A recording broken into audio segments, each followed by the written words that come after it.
We'll proceed in the different coordinate system, and we will see various aspects in the toughest, that is the spherical coordinate system.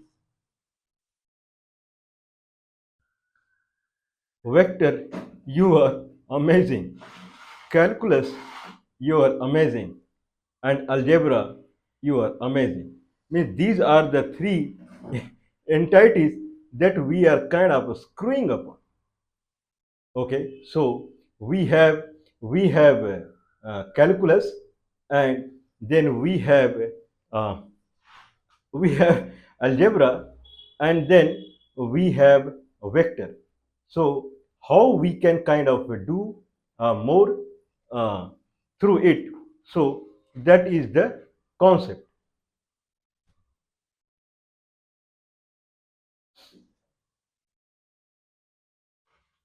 Okay,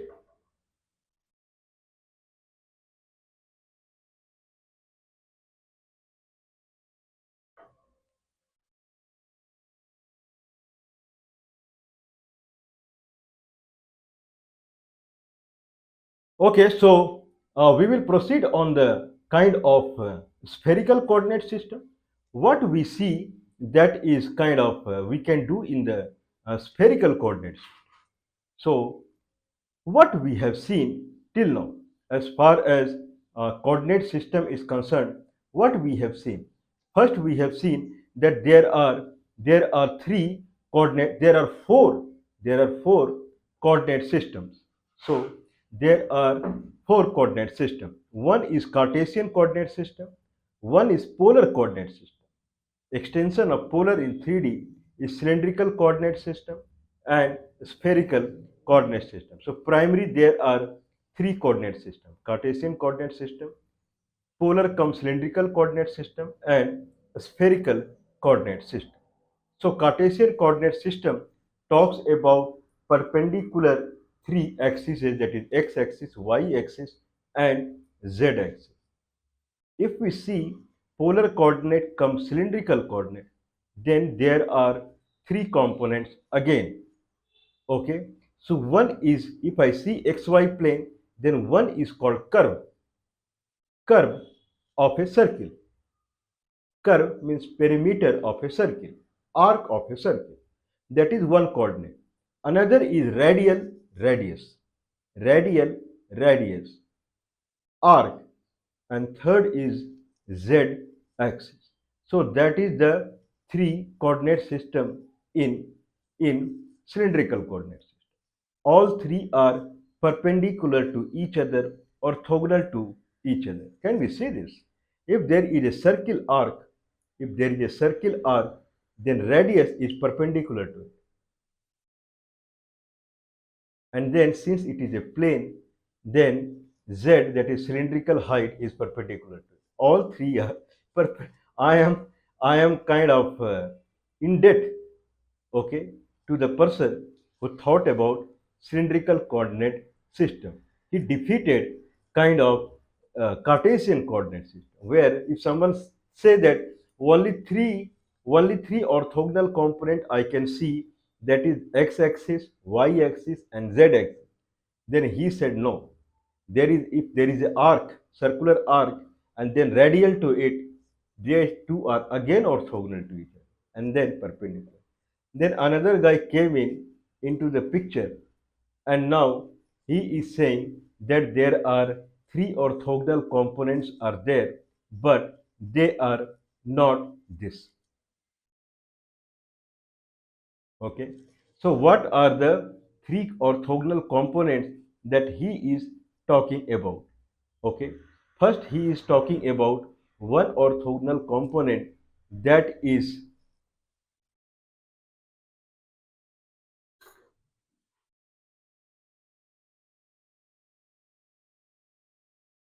okay, consider my hand as a sphere. Okay. So,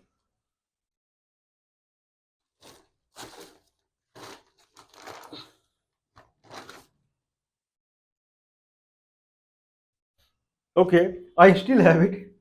Okay, consider this is a sphere. This is a sphere. if this is a sphere centered at the origin, the center of this sphere, it is centered at the origin.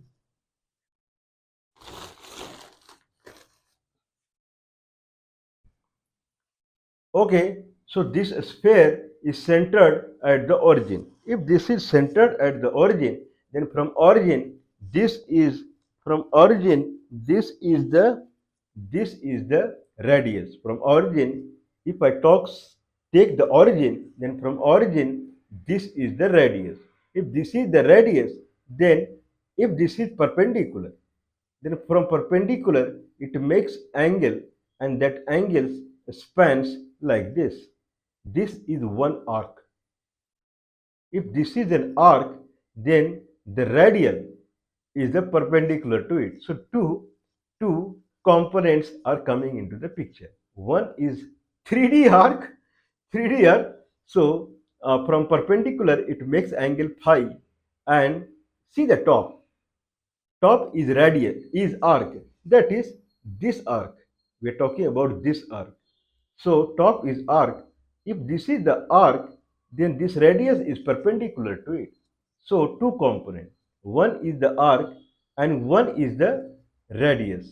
Now, if this is the case, now if this is the radius, this is the angle, and if you see the top, this is the arc, then if I make sine theta, then it falls on xy plane. If it falls on xy plane, then if I rotate little bit, see the top. If I rotate little bit, again it makes an arc. Again it makes an arc. This arc is perpendicular to the perpendicular arc. Can we see? If this is perpendicular, from there is an arc, then this arc hits xy plane exactly at 90 degree. This is the arc. One arc in xy plane, another arc perpendicular to it. This is the radius. This radius is perpendicular to this arc, and this radius, if it falls on xy plane, okay, then again it is perpendicular to the arc on xy plane. The most complex architecture is the spherical coordinate system. More complex in a sense that more information is there. A spherical coordinate, whoever has thought a spherical coordinate, I am guaranteed that his brain works at higher speed than common people like us. So that at least I can be,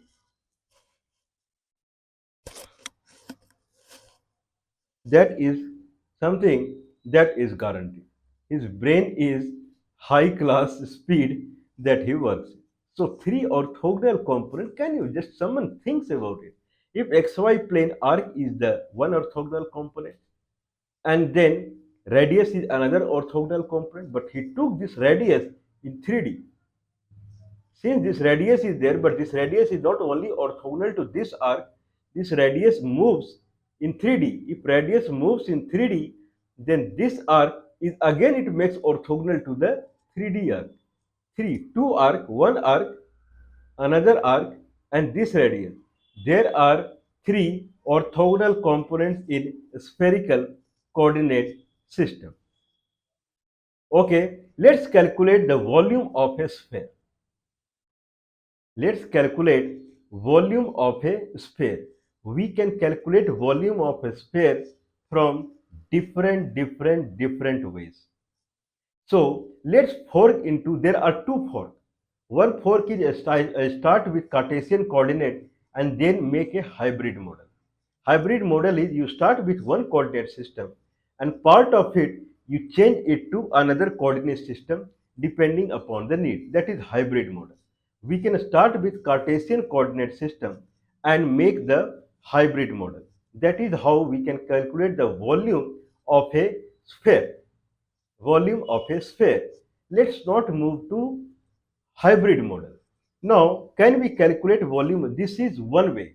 I can calculate the volume of a sphere through a spherical coordinate system, or through hybrid model I can start with the Cartesian coordinate and part of it I can change it to a spherical coordinate system as per the need. This is first way, that is through Cartesian coordinate and hybrid mode. Second is all along we have to do all the stuff in the spherical coordinate system. If I take a spherical coordinate system, then again there are two parts. The calculus, one part is traditional calculus, and other part, that is algebraic calculus. Another part is infinitesimal small.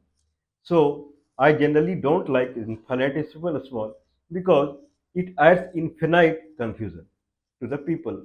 And generally people who are coming from lower standard and they reach higher standard and start studying the calculus, suddenly they find limit, continuity, and if this is the kind of infinitesimal small, then consider this is, even though it is a curve, but at that moment it is straight line and those kind of things, and people, they never able to catch calculus at all.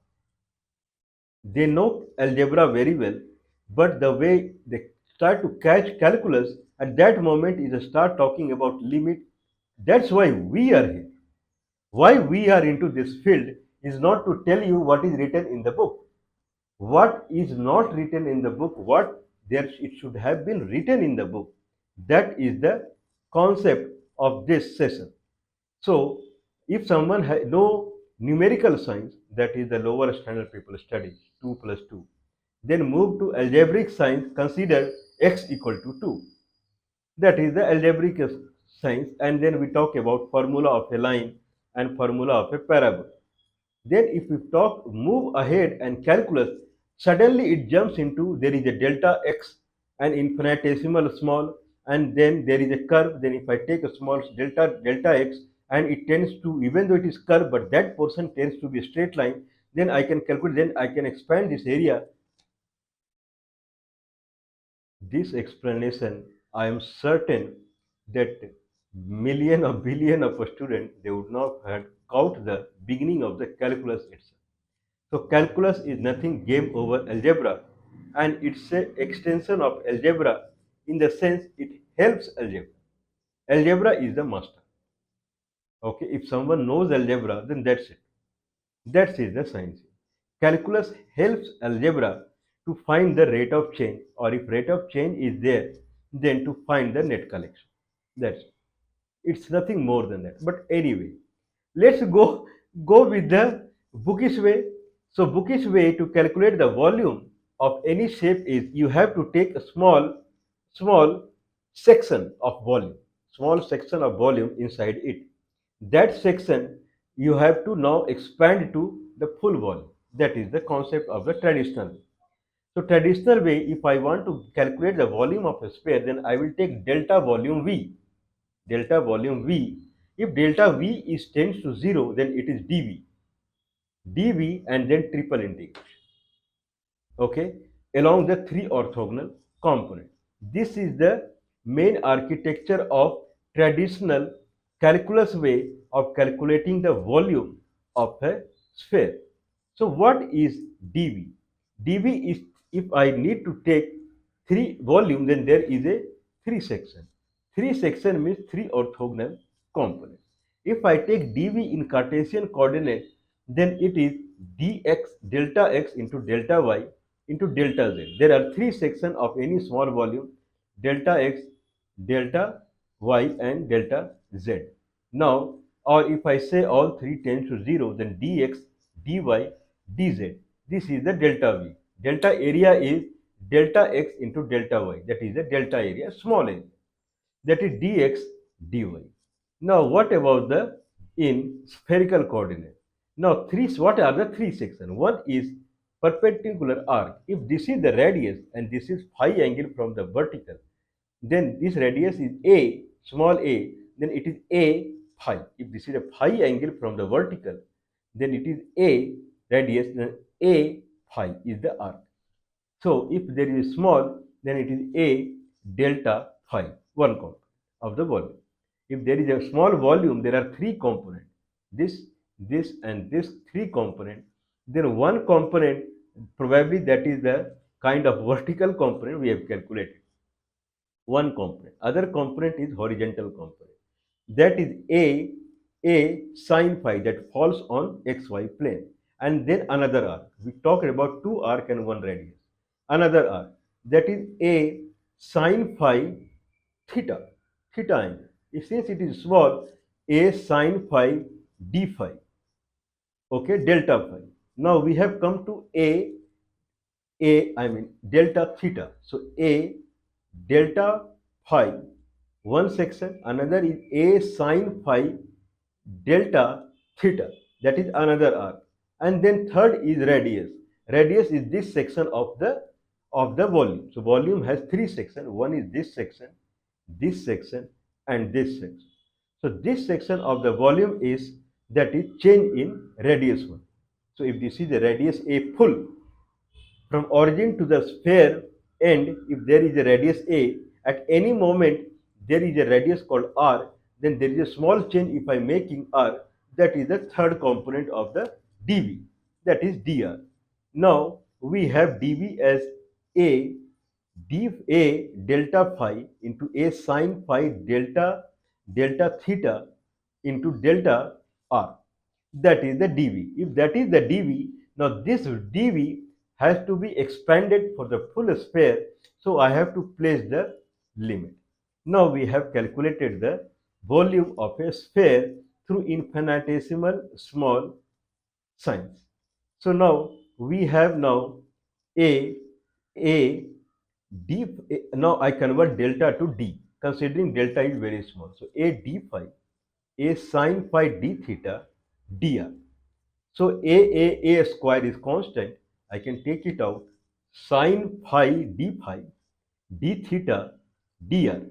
Now phi is from 0, phi would go full till 0 to pi, from here to here, and then theta will go full 360 degree. Then it will make full sphere. The radius 0 to a. Okay, then it will make a full sphere. Now sine phi d phi, integration of sine phi d phi is minus cos phi. Minus cos phi 0 to pi. So pi is minus 1 and 0 is 1. That will converted into 2. Now 2 theta, d theta is theta integration 0 to 2 pi. So 2 pi, 4 pi. Now 4 pi, and then volume, I mean that is 4 pi, and that is a square. A square, okay. So a square we have taken outside. So that a square we have taken outside, okay. So a square, I believe it will come inside. I'm sorry about it. So it will come inside, and we take it as r. So at any moment, wherever the dv is placed, I'm sorry about it. So if this is the, that's why I don't go for infinite. Now you understand. I don't go for infinite small. Anyway, now if I have a d volume, if this is a sphere, and inside a sphere, not at the surface, anywhere inside it, I have taken the d volume. There the radius is r, whereas full radius is a. This is better science. So inside it, there is a small volume V. From there to origin, I have taken a distance that is smaller. Now, if it is like that, then one is r d phi, one is r sine phi d theta, and one is dr. Now it comes to r square sine phi d theta dr. Now sine phi d phi turns into 2. D theta turns into 2 pi. So 4 pi, 4 pi. 4 pi is the current result. Now the r square dr turns into r to the power 3 by 3. 0 to a, then a to the power 3 by 3. So 4 pi a to the power 3 by 3 is the volume of a sphere. This is one way of calculating the volume of a sphere. This is infinitesimal small. Another is pure algebraic way. Algebraic way say that if you have independent, algebra means dependent, independent. If you have independent component at x and dependent component is function over x, fx. If independent component is x-axis, and function over it, that is vertical, we denote orthogonal vertical, or we say y also. So y equal to function over x. If I calculate integration of fx along x-axis, then it calculates the area underneath it. So I say like a person is walking at a speed of 5 km per hour, then fx is 5 constant. So if it is x-axis, then fx is 5 height, everywhere 5 height. If that is the case, then this is fx, then it is 5 height. If it is 5 height, then fx, if I calculate integration, it calculates the area. So area 5 integration is 5x. 5x, if I keep changing the x, it gives me area from the origin. If x is 0, then there is no area. X is 1, then 5. X is 2, then 10. X is 3, then 15. This is the power of algebra. The equation of the rate of collection is in algebra, that is 5. And then integration is 5x again in algebra. So 5x is, if I have rate of collection is 5, then net collection is integration of the 5, that is 5x. Keep changing the x, it will give you the net collection, how much he walked. If 5 km per hour he is walking, if x is 10, at the 10 hour he walked 50 km. 50 km. That equation is 5x. If that is 5x, then that is the equation. So the integration is nothing but calculating the area, that is height into width. Height is fx 5 into width is x, any x, then 5x. If height is again algebraic equation like x, fx equal to x. At any moment, what is the speed that depends upon the x. Then what is the net collection is area of the x as per the integration. So that is x square by 2. So any moment, what is the collection in kilometer he has made, that is x square by 2. At the end of 8 hours, that is 64 by 2, that is 32 kilometer he has walked. So this is calculus way. If I have a fx as a straight line, then integration of fx net collection is the area. If I have fxy, the function over xy independent component. Xy independent component means one independent component, that is xy plane. If independent component is xy plane, then dependent component is fxy. If fxy is a surface, because xy point can be in 2D, not in one line. So it is a surface. What is the volume? Integration of the surface fxy gives the volume. This is traditional way of calculus. Fxy d area. Fxy d of independent component, and then limit one limit to other. If I don't place lower limit, it is considered as the beginning, then other limit, or lower limit to higher. Now, if I have fxy integrating fxy on integrating fxy along the independent component. If I have fxy, then independent component is the xy plane. So fxy dxy plane is the integration. Now let's take the sphere. Let's take the sphere. Now what is fxy? What is the function over xy? Xy means the kind of the surface xy plane. If I see xy plane, then there is a circular ring. If I take a sphere, full sphere, and if I take if I cut in the xy, if it is a sphere, and if I cut xy plane, then there is a circular region. That is the xy plane. If I have a solid cube, then xy plane is a rectangular region. But if it is a sphere, then xy plane is a circular region. So the function over xy, that is r and arc. R and arc. These are the two independent components on the xy plane, the radius and the arc. Based upon these two independent components, what is the another dependent component? Then d of the area. So d of the area is r whatever is r any moment, r d theta dr. R d theta dr is the area. If you see polar coordinate, then it is r d theta dr. That is the dA. If it is coordinate Cartesian coordinate, then it is dx dy. Mind it, I have not taken an infinitesimal small, because algebra takes care of the everything. So we we believe in layered approach, that if I am talking about vector, then I will talk about only vector. If I am talking about calculus, I'll talk about the calculus. If I am talking about vector calculus hybrid, then I will talk about only vector calculus hybrid, not the algebra. Do your job and leave it to the lower level. This is the science we are following in the mathematics also.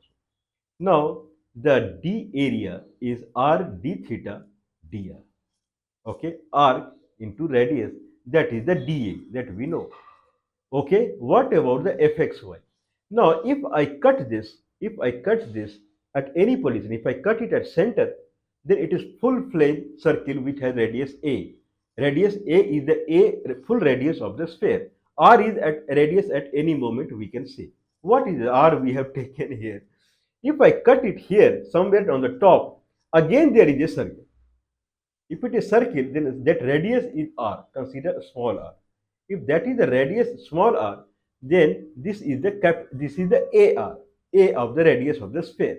So if I cut at the top, then from center, if I take a vector, from center to the outer layer, then there is a radius A. If this is radius A, then this is small r,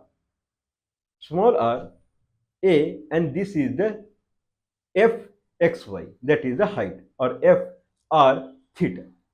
So fr theta is nothing but a square minus r square square root. This is the function for the vertical area. So this is difficult to find in algebra. If you crack this, finding the algebraic equation, then life is done. This is our way. You can check anywhere, it is not mentioned. So algebraic equation D area. So algebraic equation is a square root of a square minus r square dx, r d theta dr, r d theta dr. Okay, so this is the, now the r would go 0 to a and theta would go 0 to 2 pi. What is the square root of a square minus r square? R dr d theta. R square root of a square minus r square. What is the integration? Integration is minus 1 by 2 a square minus r square 3 by 2. I'm sorry, minus 1 by 3 a square minus r square 3 by 2. If I do differentiation of this, then 3 by 2 will come outside with the chain rule. Then 3 will cut down and it will be minus 1 by 2. And then square root of a square minus r square, and then again minus 2r. 2 will again cut down, minus cut down r. So r square root of a square minus r square. Integration is minus 1 by 3 a square minus r square to the power 3 by 2. A square minus r square to the power 3 by 2 is in braces. Now this is the integration. Now I have to take 0 to a. 0 to a if I take, then it is something like 0 to a. Then if I substitute a in the r, it becomes 0. If I substitute 0, then become a to the power 3. If it is a to the power 3 and 0 is the lower limit, then minus will go out. So 1 by 3 a to the power 3. 1 by 3 a square, a square minus 0 power 3 by 2, a to the power 3. So it will be a to the power 3 by 3. Now theta, if I integrate 0 to 2 pi, the net comes as 2 pi a to the power 3 is the volume of a sphere. Okay, what we have done is we have taken, okay, so the calculation what we did, so z value, z equal to square root of a square minus r square, but we have taken from origin to up, that is the z value, but a sphere is centered at the origin, so down part is also there, so multiplied by 2. From center, from the xy plane, all calculation we did up. From xy plane, the fxy is up. So that is the equation of the fxy. So hemisphere. Okay, knowingly, unknowingly, we calculated for the hemisphere. Okay, if it is hemisphere, then for sphere, 4 pi a to the power 3 by 3. This is our way, but this will take a long anyone to long distance. Why it will take to long distance? Because it is based upon the algebra. The variation is based upon the algebra. Now question arises is, can we use this fundamental to calculate the surface area of the sphere? Surface area of the sphere. Surface area of the sphere. Surface area of the sphere again can be calculated in two ways. If I talk about only a spherical coordinate system, if it is a spherical coordinate system, then again it can be calculated in two ways. One way is that I take a small strip of area somewhere, small strip of area on the surface, some area, that is dA, and that I will integrate. That is one way. Small strip of the area, that is dA. What is dA? One arc along xy plane and another arc vertical arc. If these two arc, if I take one arc along x-axis, in xy plane we have one arc, and then vertically we have one arc. If I take this area, it becomes dA on the surface. If this becomes dA on the surface, then I can take the limit. What is that? These two. The first is, if this is radius A, now I don't have to go for A variation. Radius will not vary because we are calculating a surface area. Radius is fixed. That is the A. If this is A and this is phi, then this vertical arc is A d phi, A delta phi for small dA. And if this is the arc, then d arc is A sine phi, A sine phi d theta. So A sine phi d theta into A d phi, or delta phi delta theta. A sine phi d theta, that is this arc, and this arc is A d phi. If I do, these are the two sides of the area. These are the two sides of the any small area. If I calculate this area, that comes as A sine phi d theta, A d phi, A square. Now A square I can take it safely outside. Sine phi d phi d theta. Actually it is A sine phi d theta, A d phi. A square I can take out, and sine phi d theta. Now I have to do the integration for the surface area. Now the theta would vary 0 to 2 pi, where phi would vary 0 to pi for complete. Now it is sine phi d phi, sine phi d phi, then it will go to minus, integration will go to minus cos phi. Minus cos phi, if I see minus cos phi, then it will come 0 to pi, limited. That will come as 2. Pi is minus 1 and 0 is 1. Minus will go away and it is 2. Theta is 2 pi. So 4 pi a square. 4 pi a square is the surface area of a sphere. 4 pi a square is the surface area of a sphere.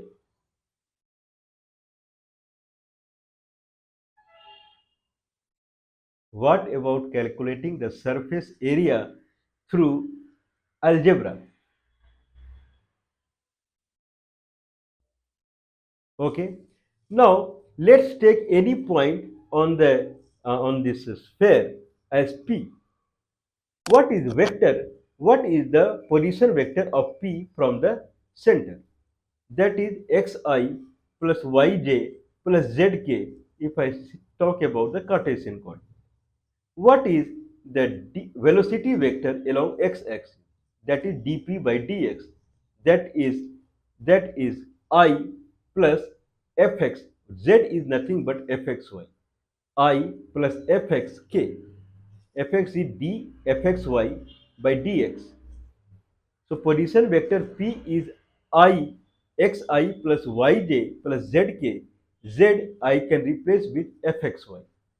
Then dp by dx is I plus fx, that is dfxy by dx, k.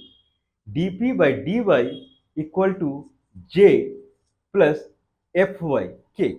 If I do cross product of these two vectors, this vector and this vector, it gives me area vector. That is minus, I have past session I did wrong, cross section I used to say minus fyi minus fxj plus k. It is minus fxi minus fyj plus k. So this is the area vector. So minus fxi minus fyj plus k. What is the magnitude of this area? That is fx square plus fy square plus 1 square root. Okay. Now, what is fxy? Function over x and y. Now, what xy I took as a just a symbolic. What are the three components when we see a spherical coordinate system? Xy, if I see the component xy, then it is one is two component on the xy plane. One is r d theta and one is dr, or I would say r theta and r. These are the two component arc and radius, two orthogonal component on x-axis. So f of r theta comma r. What is the? This is the algebraic function. So that by d. So what is that? That is nothing but we have calculated. If I make a cross section cut on top somewhere, then there is again a circle and there is a radius r and there is a height that is f xy. What is we say r theta and r, and then there is a actual radius of the sphere, that is a. So fxy is equal to a square minus r square square root. If that is the case, then there is no theta. That theta we are talking about in xy plane involved. So the net amplitude of the area, magnitude of the area, is the square root of fx square plus fy square plus 1. Fx means f r theta and fy means fr. Okay, so f differentiating with theta will result into 0 because it is a square minus r square. So only differentiating with radius comes into the picture, plus 1, then whole square root. So the fxy is more or less is square root of a square minus r square. So differentiating it with r would give minus r divided by square root of a square minus r square. The magnitude of the area is fx square plus fy square plus 1 square root. Fx gone, that I have to differentiate with theta. So these are our way. It's not available anywhere. Now fy square comes as r square divided by a square minus r square plus 1 square root. Net it will result in a divided by square root of a square minus r square. Okay, so this is the algebraic equation that we have got for the kind of surface area is concerned. Surface area is nothing but velocity vector along one orthogonal component, so that is radius, along radius, velocity vector along the arc, two velocity vector. If I do cross of it, then it gives me the area vector. That area velocity vector, if I integrate along the xy, along the r and r theta plane, that is the xy plane, then it will give me the net surface. How it can be surface? Someone can think because the surface is curved one, but we are doing in differentiation along x-axis and y-axis. Then how surface? That is not your problem. That is problem of algebraic equation. Do whatever is assigned to you. You first, the assignment was vector, vector converted to algebraic equation. Now we have to do calculus over algebraic equation. The variation for the surface area, that is a curve, that will be taken care by the algebra. It looks little cumbersome than dA what we calculated earlier, but it will take too long distance because it is based upon high class layered approach of the mathematics. Now we have to integrate a by a square root of a square minus r square. This integration has to be done with respect to the xy plane, that is dA. Okay, because this is the area magnitude. The magnitude of the area that I had calculated through cross product of vector and then magnitude is a by square root of a square minus r square. Now this I have to integrate along the area. Area is nothing but r d theta dr. So a by square root of a square minus r square r d theta dr. A I can take outside, then it is r by square root of a square minus r square dr d theta. What is integration of r divided by square root of a square minus r square? That is nothing but minus 1 by 2, I believe, minus 1 by 2 square root of a square minus r square. If I do differentiation of minus 1 by 2 square root of a square minus r square, then with the chain rule, it would result in 1 by 2 again, and then square 1 by square root of a square minus r square, and then this is not the integration. So a square integration of r by square root of a square minus r square would be minus square root of a square minus r square. This is what I believe. Minus a square root of a square minus r square. If I do differentiation of this, then it will become minus 1 by 2, and then divide by square root of a square minus r square multiplied by minus 2r. 2 gone, minus gone, the same. So minus square root of a square minus r square is the integration. Now I have to substitute the radius from 0 to a. Okay, 0 to a. Then it will become a. A is 0, a square minus r square. A, if I substitute a r with a, 0, and 0 if I substitute, then it will become a. Okay, so a and outside a is a square. Okay, now a and a square. Now I have to integrate theta for 2 pi. So 2 pi a square is the surface area for the top hemisphere. I always say that the initial calculation we calculated for the is the fxy is the height from the xy plane. So 4 pi a square is the surface area of the cylindrical coordinate spherical coordinate system is concerned.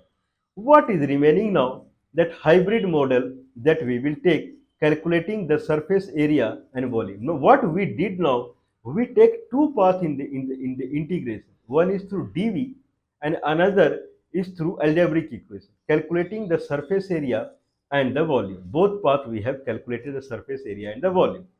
Now we will take another path altogether, that is from Cartesian coordinate. Through the interoperability hybrid model, can we calculate surface area and volume of a sphere? So that is in question mark. So that we can do. Same thing can be applied to the cylindrical coordinate system. So that is the concept. We have moved kind of too far in kind of as far as various coordinate system is concerned. Don't you think so? Means we have taken four coordinate system, that is Cartesian, and then a polar and cylindrical and a spherical coordinate system, and then in this coordinate system, then we have kind of done all permutation combination possible. Means from Cartesian to polar, polar to cylindrical, cylindrical to spherical. In very funny way, through cylindrical coordinate system, we calculated the area and volume of the sphere that you can see. If I have a sphere, then this sphere surface area and volume can also be calculated through cylindrical coordinate system. But anyway, we will see now that how through, okay, so how through the Cartesian coordinate system. If I have Cartesian coordinate, because generally what people they do is immediately they start thinking from the Cartesian coordinate system. Dx, dy, dz, x axis, y axis, z axis, and this kind of scenario. If that is the case, then can we use Cartesian coordinate system to calculate the surface area and volume of the sphere? We will try again the dual ways, dual integration ways. One path and other path is algebraic equation integration. But I won't say most difficult part, but the most thrilling part is always that you calculate the volume or surface area of a sphere through cylindrical coordinate system. Okay, so there was one questionnaire that if I have a hemisphere as a water tank and there is a height h up till there, water is filled, then what is the volume of the water? Someone has to calculate through cylindrical way, spherical way, through Cartesian way, interoperability, both mode of calculus. So that is the infinitesimal small mode and algebraic mode. So we will see more on